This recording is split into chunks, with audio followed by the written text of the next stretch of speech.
Bien, vamos a enlazarnos en esta videollamada con Edith Olivares Ferretto. La maestra Edith Olivares Ferretto es directora ejecutiva de Amnistía Internacional, sección México, y le agradecemos enormemente que, como en otras ocasiones, se enlace con el auditorio de Radio Universidad de Guadalajara. Maestra Edith Olivares, muy buenas tardes. Te saluda Rubén Martín. Buenas tardes, Rubén. Buenas tardes también a toda la audiencia en Guadalajara. Muchísimas gracias, te agradecemos como siempre tu disposición para charlar con nosotros, y ahora tenemos interés en conocer tu punto de vista, el punto de vista de Amnistía Internacional, un balance del tema de derechos humanos y los distintos aspectos que engloban del primer informe, del primer año de gobierno de la presidenta Claudia Sheinbaum.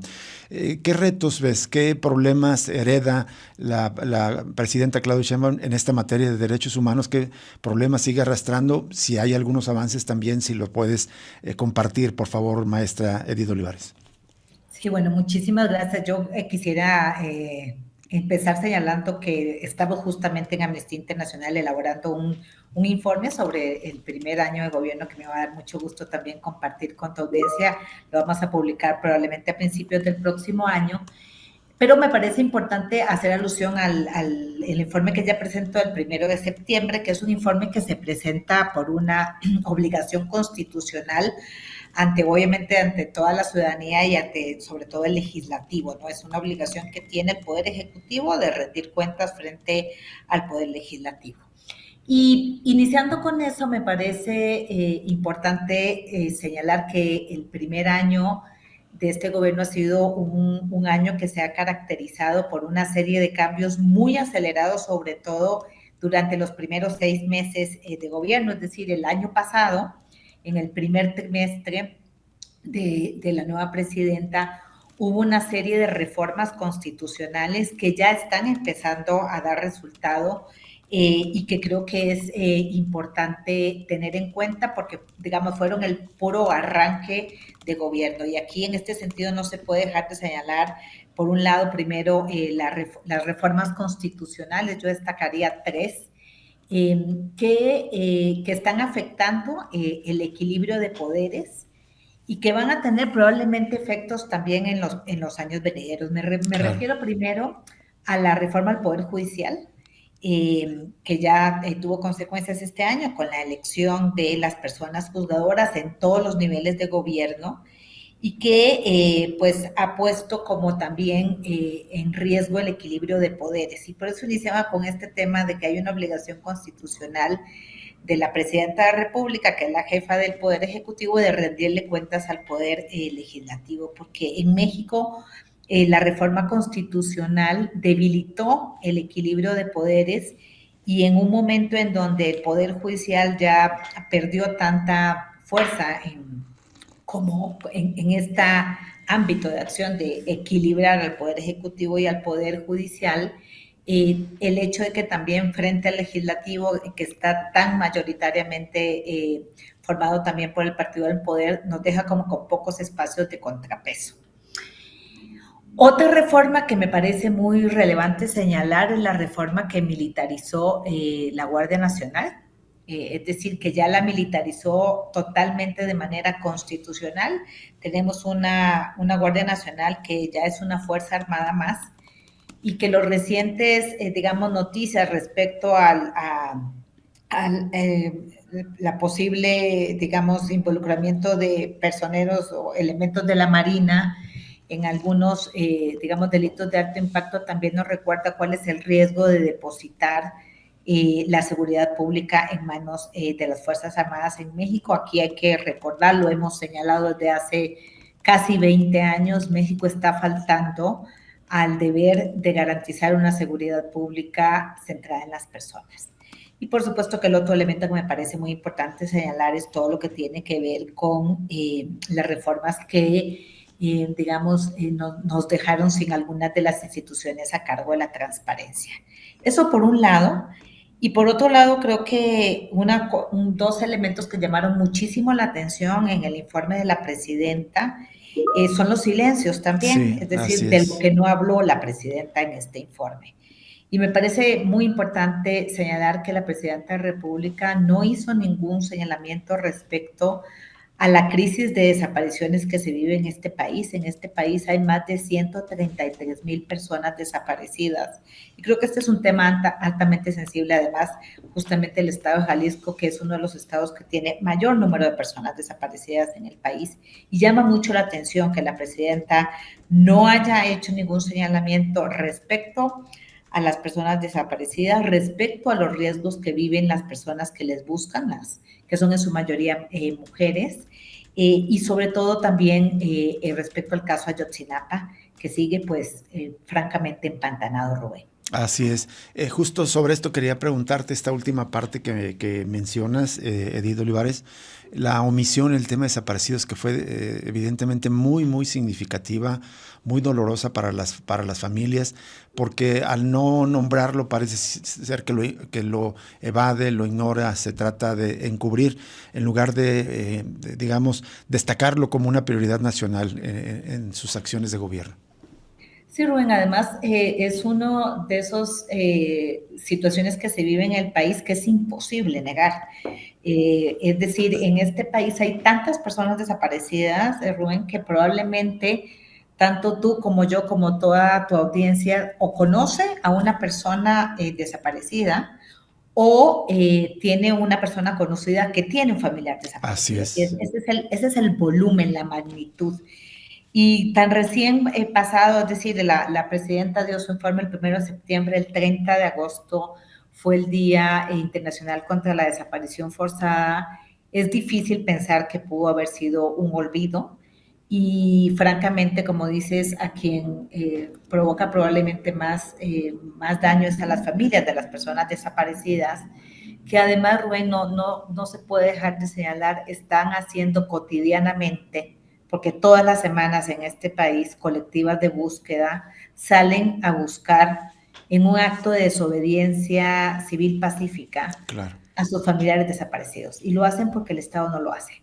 Entonces, no solamente tenemos alrededor de 40, 50, 60 personas desaparecidas cada día, sino que además tenemos una gran cantidad de mujeres, sobre todo mujeres, porque el 90% de quienes buscan son mujeres, que están saliendo todas las semanas o en algunas ocasiones todos los días a buscar a sus familiares y a los familiares de otras personas, a nuestros desaparecidos, con sus propias herramientas, con sus varillas, con sus picos, con sus palas, y que esto además las coloca en una gran cantidad de riesgos y que están siendo severamente afectadas. Yo te comento, Rubén, como primicia para tu audiencia, que en la primera semana de diciembre vamos a presentar este informe en Guadalajara, un informe que hicimos en Amnistía Internacional que se llama Desaparecer otra vez y que justamente habla de las afectaciones y violencias que viven las mujeres buscadoras. Y los retos que enfrentan, ¿no? Estas madres buscadoras, esposas, hijas buscadoras. Así es, y Rubén, claro que el otro tema que me parece relevante en este mismo sentido es el silencio respecto al caso Ayotzinapa, en el que, digamos, el sexenio pasado y todavía este gobierno ha mostrado un compromiso en el orden de la narrativa, pero en donde ha habido pocos avances en el orden de los resultados, porque los resultados tendrían que ser, pues, que se encuentren los estudiantes, es decir, hay más de 40 estudiantes que todavía no han sido identificados. Entonces, ¿dónde están los estudiantes? El acceso, el derecho que tienen las familias, los papás, las mamás de los estudiantes de Ayotzinapa. Estamos ya a punto de cumplir 11 años de la desaparición de los estudiantes y no sabemos dónde están. Y ellos tampoco saben qué pasó con los estudiantes, quién los desapareció. Y yo aquí quisiera también insistir en la necesidad y la urgencia de que el Estado mexicano y la comandante en jefe de las Fuerzas Armadas garantice y exija al Ejército Mexicano que entregue todos los folios que tiene el Ejército Mexicano de la información sobre la desaparición de los estudiantes de Ayotzinapa. Perfecto. ¿Qué tal, Edith? Te saluda Jesús Estrada. Un gusto escucharte. Justo quería preguntarte, andar un poco más en los datos, solo recordar al auditorio de cuántas personas buscadoras han sido agredidas en el gobierno anterior y en este gobierno. Me parece el dato que publicó Amnistía Internacional es que solo en lo que va de 2025 han sido asesinadas 4 mujeres buscadoras y 2 hombres buscadores en México, es decir, 6 familiares desaparecidos asesinados durante búsquedas. Bueno, algunas no necesariamente en Sí, la labor de búsqueda, pero sí en la personas etapa que de son. buscar a sus Exacto. familiares. Y aquí yo quisiera comentar, bueno, aquí creo que hay varios señalamientos. Jesús, buenas tardes. Un elemento importante es la cantidad de personas buscadoras que han sido asesinadas en el país, que ya vamos por la cuenta de más de 30 personas, y como bien señala, 6 en este año. Pero además creo que no se debe dejar de subrayar que prácticamente todos esos casos están impunes. Es decir, quién asesinó y por qué a esas personas buscadoras todavía no lo sabemos. Y este otro elemento creo que es un elemento que no se puede dejar de denunciar y de exigir al Estado mexicano que investigue y sancione cada uno de los asesinatos de las personas que están buscando a sus familiares desaparecidas. Pero que además, a la par de los asesinatos, que es, digamos, el acto de violencia, digamos, por supuesto, más grave, tenemos también desplazamiento forzado, tenemos desapariciones de personas buscadoras, es decir, ya estamos en una situación donde personas que buscan a familiares desaparecidos también son desaparecidas.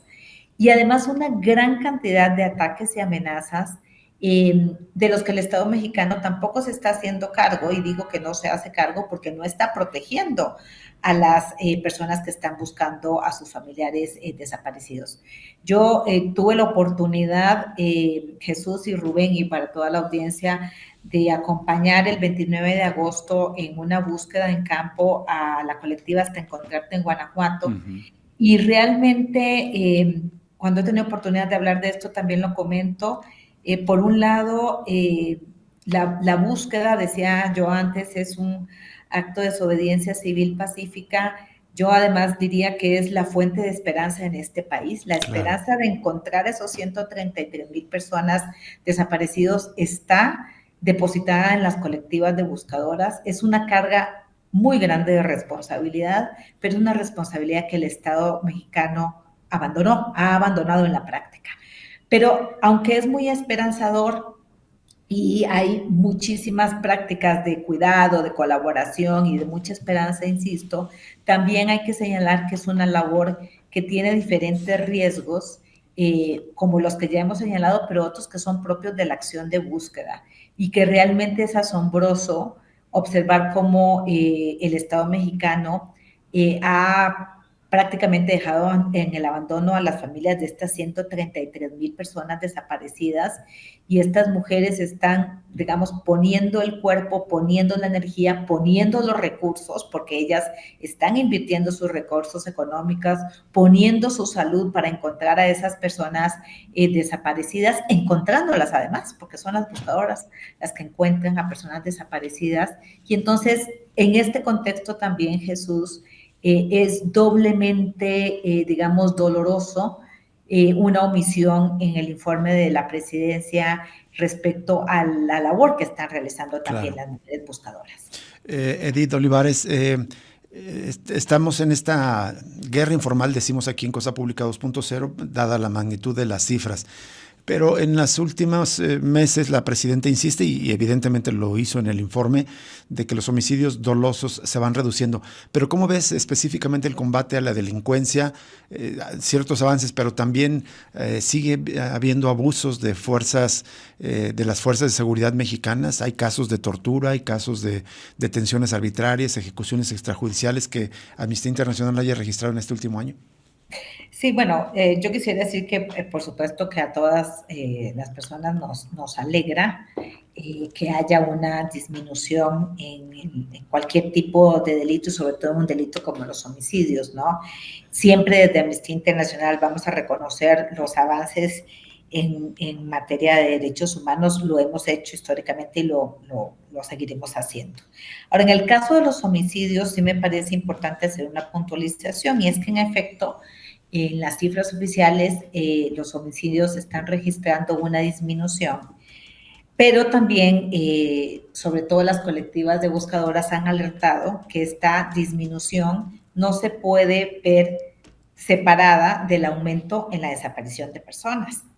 Y desafortunadamente las propias colectivas han asumido, muy desafortunadamente, que muchas de las personas desaparecidas podrían no estar vivas y ser víctimas de un homicidio. De hecho, creo que las 133,000 personas desaparecidas, hay que también cotejar esa cifra con las más de 72,000 cuerpos sin identificar. Por supuesto. Que están en manos del Estado mexicano, ¿no? Y creo que este es un elemento importante porque la seguridad pública, que a lo que alude tu pregunta, no solamente, obviamente es muy bueno que hayan disminuido los homicidios, pero el incremento en las desapariciones creo que también evidencia que seguimos teniendo un gravísimo problema de seguridad en el país. Y la seguridad es un derecho de las personas que el Estado también está obligado a garantizar. Y México es un país cada vez más inseguro. Y aquí vuelvo a hacer el señalamiento con respecto al tema de la militarización, porque la militarización de la seguridad pública en la que han insistido ya esta es la cuarta administración, es decir, la administración de Felipe Calderón, la de Enrique Peña Nieto, la de Andrés Manuel López Obrador y ahora la de Claudia Sheinbaum, insisten en una estrategia que es claramente fallida, que ha hecho de este un país muchísimo más inseguro, pero además un país en donde se cometen graves violaciones a derechos humanos y que la militarización no ha logrado resolver. Y creo que los hechos recientes, digamos, de este año, como el hallazgo, por ejemplo, de la fosa clandestina en Teuchitlán, en Jalisco, el hallazgo de otras fosas en el estado de Morelos, las recientes detenciones de elementos de la Marina, como bien señalas, las quejas de las que tenemos noticia a través de la Comisión Nacional de Derechos Humanos por tortura, por desaparición forzada, por tratos crueles, inhumanos, por uso excesivo de la fuerza hacia elementos militares que ahora incluyen además a la Guardia Nacional, no pueden pasar desapercibidos para la presidencia de la República. Es decir, hay un compromiso también del gobierno de la República de que en 2028 los militares se van a retornar a los cuarteles y por lo tanto necesitamos empezar a construir una fuerza policial civil, que es lo que merecemos todas las personas en México, para que en 2028 eso pueda ser realidad. Claro. Edith, aprovechando el contacto también, quiero adelantarme a hacerte una pregunta de tu opinión. Esto porque está planteado que mañana la Secretaría de Gobernación le presentará a la presidenta Sheinbaum los perfiles de los finalistas para la designación de la nueva persona titular de la Comisión Nacional de Búsqueda. Es un proceso sobre el cual hemos estado muy al pendiente. Desde Amnistía Internacional, ¿qué opinión tienen de lo que ha sido este proceso hasta ahora? ¿Qué expectativas hay de la nueva persona titular de esta comisión? Bueno, es importante y gracias por recordarlo porque estaremos, por supuesto, muy atentas. Ya es pública la lista y vamos a conocer, digamos, lo que le entregue la propuesta que haga la secretaria de Gobierno a la Presidencia de la República. Y yo creo que aquí hay que tener presente varias cosas. La primera, y que diría yo que es la más importante, es que esperamos que las colectivas y las buscadoras estén involucradas y su opinión sea tomada en cuenta en la designación de la nueva titular de la Comisión Nacional de Búsqueda. La Comisión Nacional de Búsqueda, entre otras cosas, se hace cargo de de organizar toda la información sobre las personas desaparecidas en el país. Y es una institución fundamental, no solamente para el tema, por supuesto, de las cifras, que no es menor, sino también porque es el vínculo con las fiscalías, con las comisiones estatales de búsqueda y con las propias buscadoras. Es decir, esta comisión tendría que estar dirigida por una persona con alta sensibilidad frente a las situaciones que están viviendo las familias de personas desaparecidas en México y también con un conocimiento muy profundo de la problemática que le permita, digamos, sentarse en la mesa con todas las instituciones de la Administración Pública Federal, que están involucradas con la desaparición de personas, es decir, que pueden tener competencias en esa materia, que van desde la Secretaría de Seguridad Pública a nivel federal y estatal hasta las propias Fuerzas Armadas en México.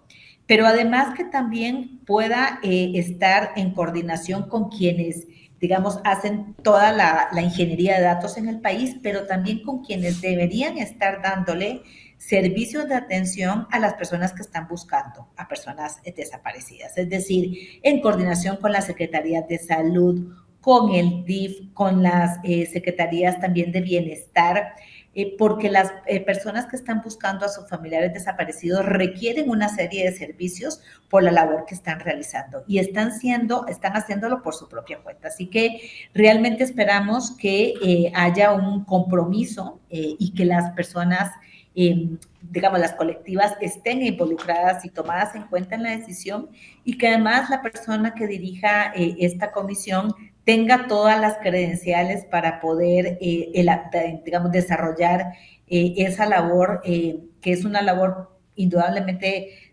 digamos, difícil, compleja, pero que también requiere muchísima sensibilidad con las colectivas. Así es. Bien, Edith Olivares Ferretto, muchísimas gracias por aceptar conversar con nosotros.